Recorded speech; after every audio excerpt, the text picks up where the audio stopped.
एक बार एक गाय अपने बछड़े के संग एक किसान के यहाँ सुखपूर्वक रह रही थी। उसे समय पर भोजन, समय पर पानी मिलता था और रहने को एक अच्छा घर था। समय हंसी खुशी के साथ गुजर ही रहा था कि एक दिन बछड़ा खेलते खेलते जंगल की ओर चला गया। बछड़े को कहीं कुछ हो न जाए, इसलिए उसके पीछे पीछे उसकी माँ गाय भी चली गई। कुछ समय बाद वे दोनों रास्ता भटक गए और जंगल में ही शाम हो गई। बेटा, हम लोग रास्ता भटक गए हैं। आज रात्रि यहीं पर विश्राम करते हैं। अगले दिन सुबह अपने घर चले जाएंगे। माँ, मुझे प्यास लगी है। यहाँ कहीं पानी भी नहीं दिखा रहा है। और रहेंगे कहाँ? यहाँ तो कोई घर भी नहीं है। यह जंगल है, यहाँ वह सुविधा नहीं मिलेगा जो तुम्हें गाँव में मिलता है। पेड़ के नीचे ही रहना पड़ेगा। यहाँ का वातावरण तो बड़ा डरावना व भयावह लग रहा है। कैसे हम लोग यात्रा व्यतीत करेंगे? तुम्हारी ही गलती से यह दशा हुआ है। चुपचाप रहो। यह जंगल है। जंगल में कई प्रकार के शिकारी जानवर घूमते रहते हैं और हम जैसे दूसरे जानवरों को मारकर खा जाते हैं। बछड़ा डर कर चुप हो जाता है और कुछ समय बाद एक गधे के रेंकने की आवाज आने लगती है। माँ, यह कैसी आवाज है? मुझे नींद नहीं आ रही है। पता नहीं बेटा, मैं हूँ ना। तुम डरो नहीं, सो जाओ। कहीं यही वह दुष्ट जानवर तो नहीं जिसकी वजह से जंगल में आतंक और भयावह का वातावरण बना हुआ है? जो भी हो, पर हमें शांति बनाए रखने में ही फायदा है। अगली सुबह गधा गाय व बछड़े के पास आता है और कराहते हुए कहता है।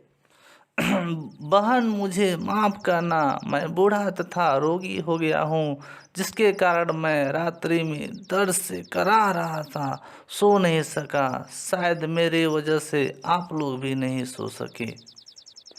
कोई बात नहीं भैया, अब हम लोग घर चले जाएंगे। सब ठीक हो जाएगा। पर मामा जी, जंगल चहल पहल के बजाय इतना वीरान क्यों लग रहा है? क्या बताएं बेटा, कई साल पहले इस जंगल में आनंद ही आनंद था। कोई शिकारी जानवर नहीं था। इस जंगल में सभी एक दूसरे के दुख सुख में भाग लेते थे और हंसी खुशी से जीवन जीते थे। मुझे आज भी वो दिन याद है जब किसी की बुरी नज़र इस जंगल पर लगी थी। अरे हाथी भाई, इस जंगल में एक सियार आ गया है। हम सबको मिलकर उसे भगाना है, नहीं तो हम लोगों की हंसती खेलती जिंदगी बर्बाद हो जाएगी। अच्छा अच्छा, अभी जाकर मजा चखाता हूँ। कहाँ है सियार खरगोश भाई? अभी अभी पूरब की ओर दिखा था।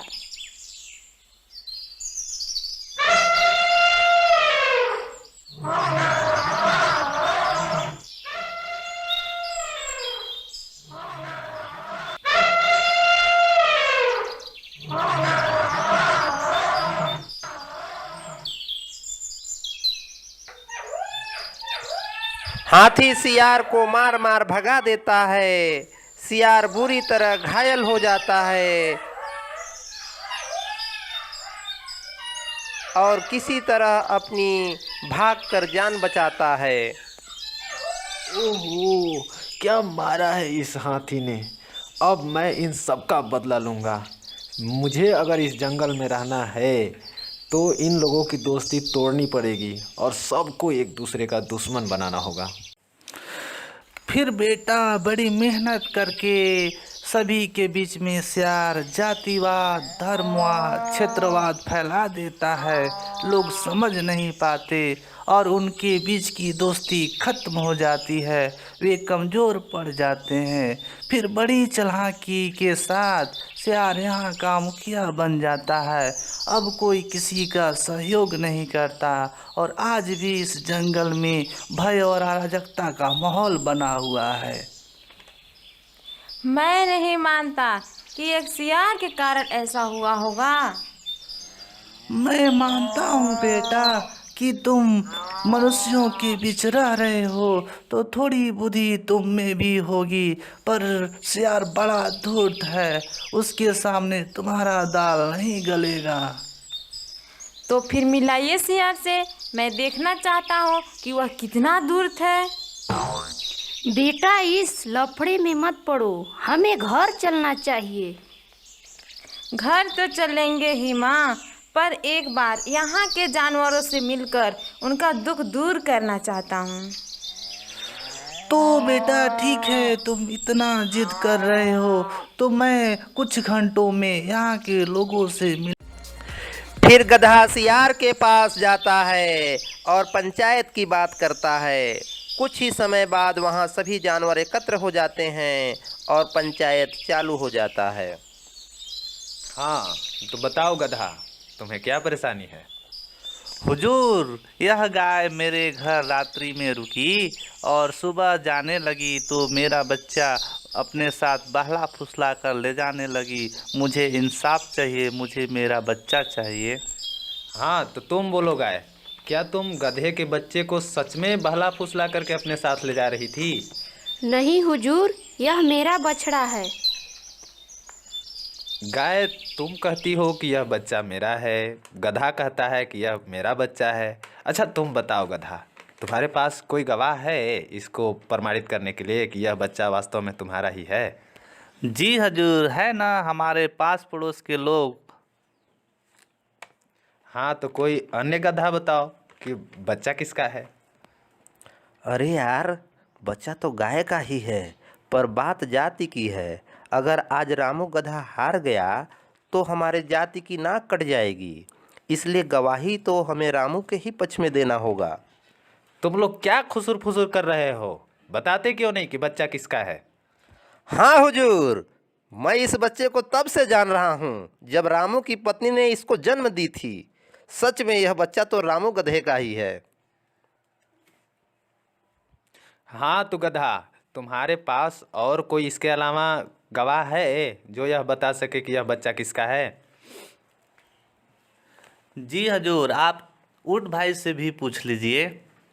हाँ, तो बताओ यह बच्चा किसका है? बच्चा तो गाय का ही है, पर यह गाय अगर बच्चा पा गई तो यहाँ से चली जाएगी और हमें पूरा जीवन इस गधे के साथ बिताना है। मैं गधे से दुश्मनी नहीं कर सकता। हाँ हुजूर, यह बच्चा गधे का ही है। मैं इसे रोज गधे के साथ देखता हूँ। बच्चा रोज सुबह खेलता कूदता रहता है इस गधे के साथ।